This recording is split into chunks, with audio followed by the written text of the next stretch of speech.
ओम शांति। 21 दिसंबर 2023 की साकार मुरली है। बाबा बोले, मीठे बच्चे, शिव बाबा के सिवाय तुम्हारा यहाँ कुछ भी नहीं, इसलिए इस देह के भान से भी दूर खाली बैगर होना है। बैगर ही प्रिंस बनेंगे। आज का प्रश्न है, ड्रामा की यथार्थ नॉलेज कौन से ख्यालात समाप्त कर देती है? उत्तर है, यह बीमारी क्यों आई, ऐसा नहीं करते तो ऐसा नहीं होता, यह विघ्न क्यों पड़ा, बंधन क्यों आया, यह सब ख्यालात ड्रामा की यथार्थ नॉलेज से समाप्त हो जाते हैं, क्योंकि ड्रामा अनुसार जो होना था वही हुआ। कल पहले भी हुआ था। पुराना शरीर है, इसे चतियाँ भी लगनी ही है, इसलिए कोई ख्यालात चल नहीं सकते। गीत बजा है, हमें उन राहों पर चलना है जहाँ गिरना और संभलना है। ओम शांति। उन राहों पर चलना है। कौन सी राहें? राह कौन बताता है? बच्चे जानते हैं कि हम किसकी राय पर चल रहे हैं। राय कहो, राह कहो व श्रीमत कहो, बात एक ही है। अब श्रीमत पर चलना है, लेकिन श्रीमत किसकी? लिखा हुआ है श्रीमद् भगवत गीता, तो जरूर श्रीमत की तरफ हमारा बुद्धि योग जाएगा। अब तुम बच्चे किसकी याद में बैठे हो? अगर श्री कृष्ण कहते हो तो उनको वहाँ याद करना पड़े। तुम बच्चे श्री कृष्ण को याद करते हो या नहीं? वर्षे के रूप में याद करते हैं, यह तो जानते हो हम प्रिंस बनेंगे। ऐसे तो नहीं जन्मते ही लक्ष्मी नारायण बनेंगे। बराबर हम शिव बाबा को याद करते हैं, क्योंकि श्रीमत उनकी है। श्री कृष्ण भगवानों-वाच कहने वाले श्री कृष्ण को याद करेंगे, परंतु कहाँ याद करेंगे? उनको तो याद किया जाता है वैकुंठ में। तो मन मना भव अक्षर श्री कृष्ण कह नहीं सकते, मध्य जी भव कह सकते हैं। मुझे याद करो, वह तो वैकुंठ में ठहरा। दुनिया इन बातों को नहीं जानती। बाप कहते हैं, बच्चे ये सब शास्त्र भक्ति मार्ग के हैं। सभी धर्म शास्त्रों में गीता भी आ जाती है। बराबर गीता भारत का धर्म शास्त्र है। वास्तव में तो यह सभी का शास्त्र है। कहा भी जाता है, श्रीमद् सर्वशास्त्रमयी श्रोमणी गीता, यानी सबसे उत्तम ठहरी। सभी से उत्तम है शिव बाबा श्री श्री, श्रेष्ठ से श्रेष्ठ। श्री कृष्ण को श्री श्री नहीं कहेंगे, श्री श्री कृष्ण व श्री श्री राम नहीं कहेंगे, उनको सिर्फ श्री कहेंगे। श्रेष्ठ से श्रेष्ठ जो है वही आकर फिर श्रेष्ठ बनाते हैं। श्रेष्ठ से श्रेष्ठ है भगवान श्री श्री, अर्थात सभी से श्रेष्ठ। श्रेष्ठ का नाम बाला है। श्रेष्ठ तो जरूर देवी देवताओं को कहेंगे, जो अभी नहीं हैं। आजकल श्रेष्ठ किसको समझते हैं? अभी के लीडर्स आदि का कितना सम्मान करते हैं, परंतु उन्हें श्री तो कह नहीं सकते। महात्मा आदि को भी श्री अक्षर नहीं दे सकते। अभी तुमको ऊंचे से ऊंचे परमात्मा से ज्ञान मिल रहा है। सबसे ऊंचा है परम पिता परमात्मा, फिर है उनकी रचना, फिर रचना में ऊंचे तिससे ऊंचा है ब्रह्मा विष्णु शंकर। यहाँ भी नंबरवार मर्तबे हैं।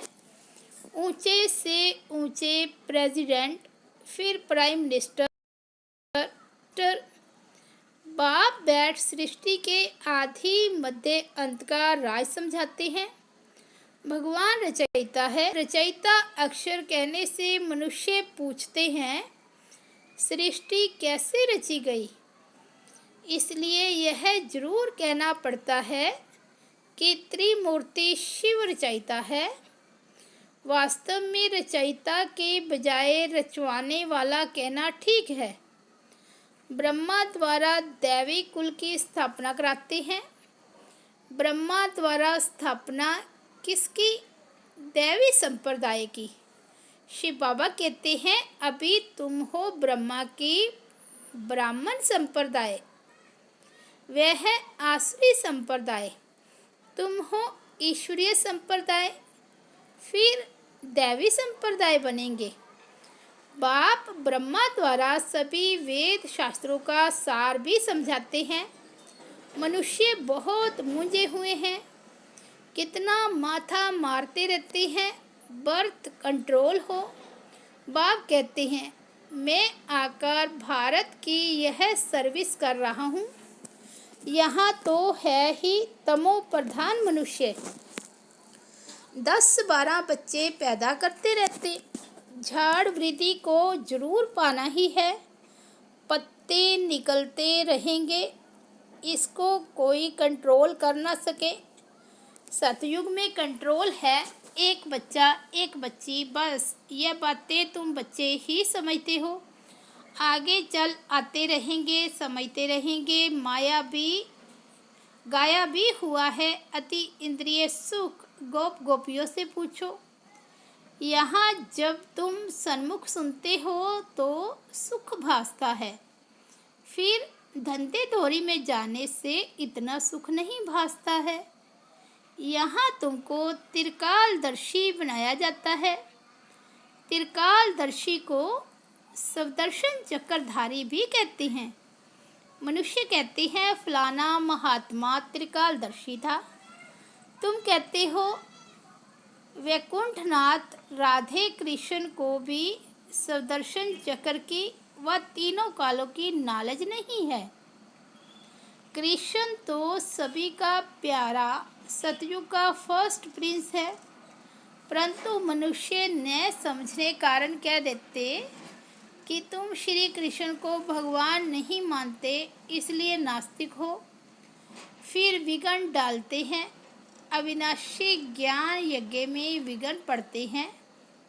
कन्याओं माताओं पर भी विघ्न आते हैं। बंधेलियाँ कितना सहन करती हैं, तो समझना चाहिए ड्रामा अनुसार हमारा पार्ट ऐसा ही है। विघ्न पड़ गया, फिर यह ख्यालात नहीं चलना चाहिए कि ऐसे नहीं करते तो ऐसा नहीं होता, ऐसे नहीं करते तो बुखार नहीं होता। हम ऐसे नहीं कह सकते। ड्रामा अनुसार यह किया, कल पहले भी किया था, तब तकलीफ हुई। पुराने शरीर को चतियाँ भी लगनी ही है, अंत तक मरम्मत होती रहेगी। यह भी आत्मा का पुराना मकान है। आत्मा कहती है मैं भी बहुत पुरानी हूँ, कोई ताकत नहीं रही। ताकत न होने कारण कमज़ोर आदमी दुख भोगते हैं।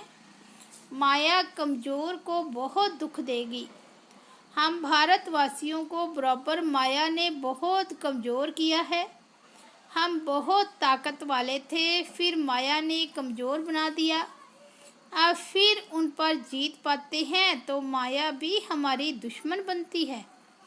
भारत को ही जास्ती दुख मिलता है, सबसे कर्जा ले रहे हैं। भारत बिल्कुल पुराना हो गया। जो बिल्कुल साहूकार था उनको बहुत बेगर बनना है, फिर बेगर से प्रिंस। बाबा कहते इस शरीर के भान से भी दूर खाली हो जाओ।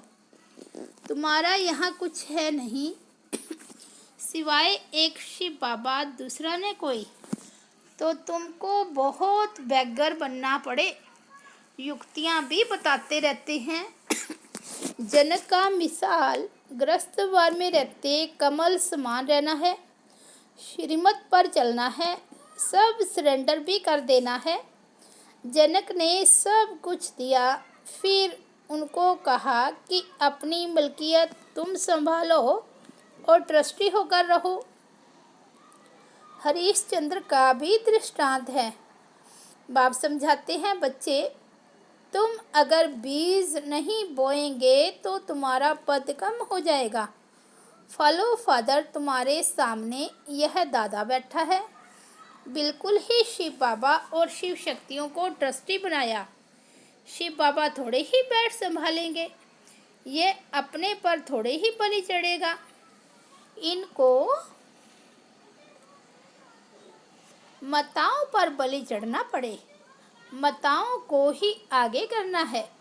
बाप आकर ज्ञान अमृत का कलश माताओं को ही देते हैं कि मनुष्यों को देवता बनाएं, लक्ष्मी को नहीं दिया है। इस समय यह है जगदम्बा, सतयुग में होगी लक्ष्मी। जगदम्बा का गीत कितना अच्छा बना हुआ है, उनकी बहुत मान्यता है। वह सौभाग्य विधाता कैसी है, उनको धन कहाँ से मिलता है? क्या ब्रह्मा से, कृष्ण से? नहीं, धन फिर भी मिलता है ज्ञान सागर से। ये बड़ी गुप्त बातें हैं ना। भगवानों बात है सबके लिए। भगवान तो सबका है ना। सब धर्म वालों को कहते हैं मामेकम याद करो। भले शिव के पुजारी भी बहुत हैं, परंतु जानते कुछ भी नहीं। वह हुई भक्ति। अब तुमको ज्ञान कौन देते हैं? Most beloved father Shri Krishna को ऐसे नहीं कहेंगे, उनको सतयुग का प्रिंस कहेंगे। फल श्री कृष्ण की पूजा करते हैं, परंतु ये ख्याल नहीं करते कि वह सतयुग का प्रिंस कैसे बना। आगे हम भी नहीं जानते थे, तुम बच्चे अब जानते हो। बराबर हम फिर से प्रिंस प्रिंसेस बनेंगे, तब तो फिर बड़े होकर लक्ष्मी नारायण को वरेंगे ना। यह नॉलेज है ही भविष्य के लिए। इसका फल 21 जन्म के लिए मिलता है। कृष्ण के लिए नहीं कहेंगे कि वह वर्षा देते हैं, वर्षा बाप से मिलता है। शिव बाबा राजयोग सिखलाते हैं। ब्रह्मा के मुख से हजारों ब्राह्मण निकलते हैं, उन्हों को ही यह शिक्षा मिलती है। सिर्फ तुम ब्राह्मण हो कल्प के, संगम युग के, बाकी सारी सृष्टि है कलयुग की। वे सब कहेंगे अब हम कलयुग में हैं, तुम कहेंगे हम संगम पर हैं।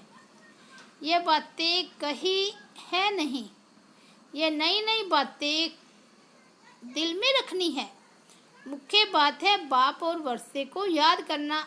अगर पवित्र नहीं रहेंगे तो योग कभी नहीं लगेगा। लॉ नहीं कहता, इसलिए इतना पद भी नहीं पा सकेंगे।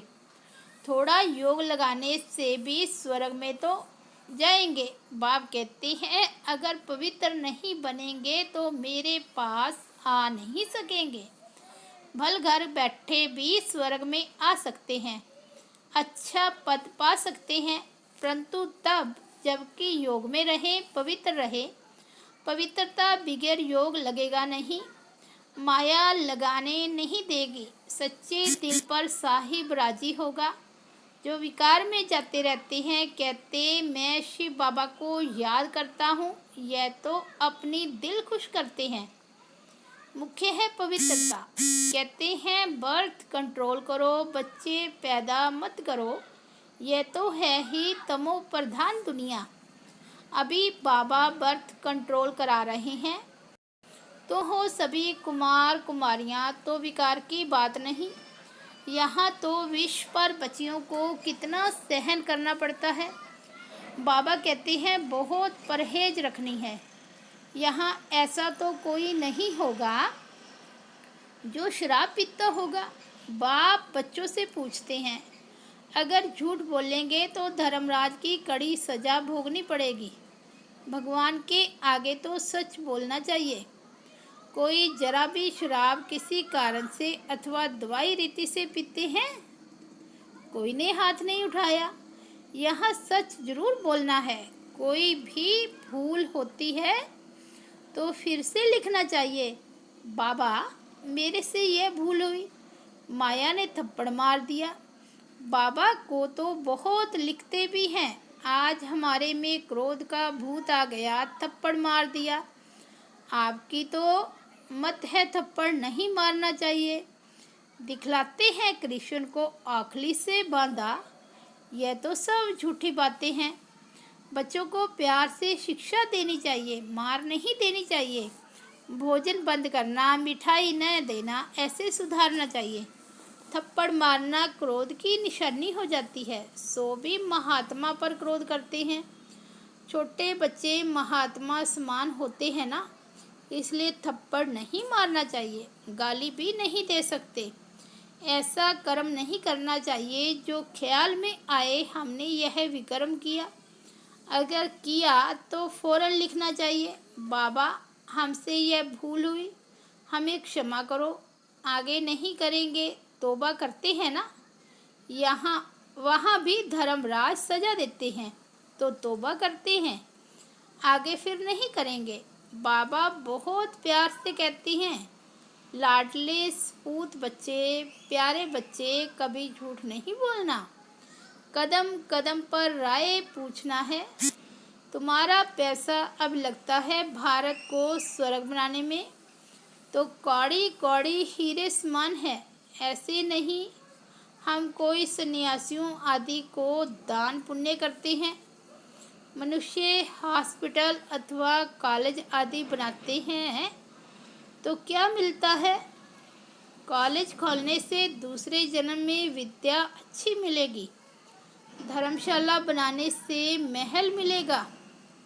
यहाँ तो तुमको जन्म जन्मांतर के लिए बाप से बेहद का सुख मिलता है, बेहद की आयु मिलती है। इससे बड़ी आयु और कोई धर्म वाले की होती नहीं। कम आयु भी यहाँ की गिनी जाती है। तो अब बेहद के बाप को चलते फिरते, उठते बैठते याद करेंगे, तब ही खुशी में रहेंगे। कोई भी तकलीफ हो तो पूछो, बाकी ऐसे थोड़े ही गरीब होंगे। कहेंगे बाबा हम तो आपके हैं, अब हम आपके पास बैठ जाते हैं। ऐसे तो दुनिया में गरीब बहुत हैं, सब कहें हमको मधुबन में रख लो, ऐसे तो लाखों इकट्ठे हो जाएं। यह भी कायदा नहीं। तुमको गृहस्थवास में रहना है, यहाँ ऐसे रह नहीं सकते। धंधे में हमेशा ईश्वर अर्थ 1-2 पैसा निकालते हैं। बाबा कहते हैं अच्छा तुम गरीब हो, कुछ भी नहीं निकालो, नॉलेज को तो समझो और मन मना भव हो जाओ। तुम्हारी मम्मा ने क्या निकाला, फिर वह ज्ञान में भी तीखी है, तन मन से सेवा कर रही है, इसमें पैसे की बात नहीं। बहुत बहुत करके 1 रुपया दे देना, तुम्हें साहूकार जितना मिल जाएगा। पहले अपने गृहस्थ व्यवहार की संभाल करनी है, बच्चे दुखी ना हो। अच्छा मीठे मीठे सिकी लदे बच्चों प्रति माता पिता बाप दादा का याद प्यार और गुड मॉर्निंग। रूहानी बाप की रूहानी बच्चों को नमस्ते।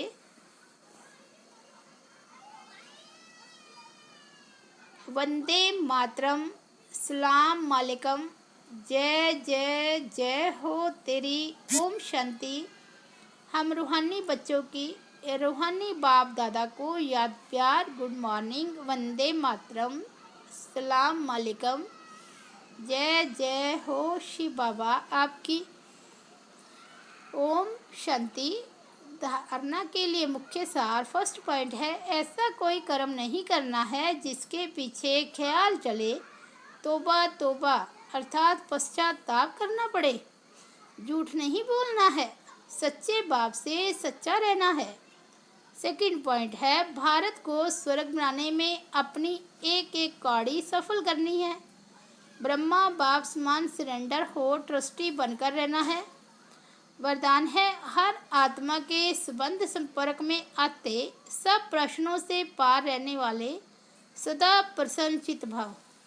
हर आत्मा के संबंध संपर्क में आते कभी चित्त के अंदर यह प्रश्न हो कि ये ऐसा क्यों करता व क्यों कहता, यह बात ऐसे नहीं ऐसे होनी चाहिए, जो इन प्रश्नों से पार रहते हैं वही सदा प्रसन्नचित्त रहते हैं, लेकिन जो इन प्रश्नों की क्यू में चले जाते हैं, रचना रच लेते, तो उन्हें पालना भी करनी पड़ती, समय और एनर्जी भी देनी पड़ती। इसलिए इस व्यर्थ रचना का बर्थ कंट्रोल करो।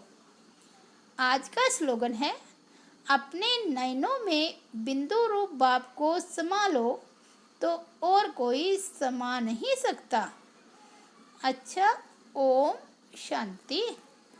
तो ये थे मीठे प्यारे बाबा के 21 दिसंबर के अनमोल महावाक्य। मुरली का हेडिंग है, मीठे बच्चे, शिव बाबा के सिवाय तुम्हारा यहाँ कुछ भी नहीं, इसलिए इस देह के भान से भी दूर खाली बैगर होना है, बैगर ही प्रिंस बनेंगे। ओम शांति।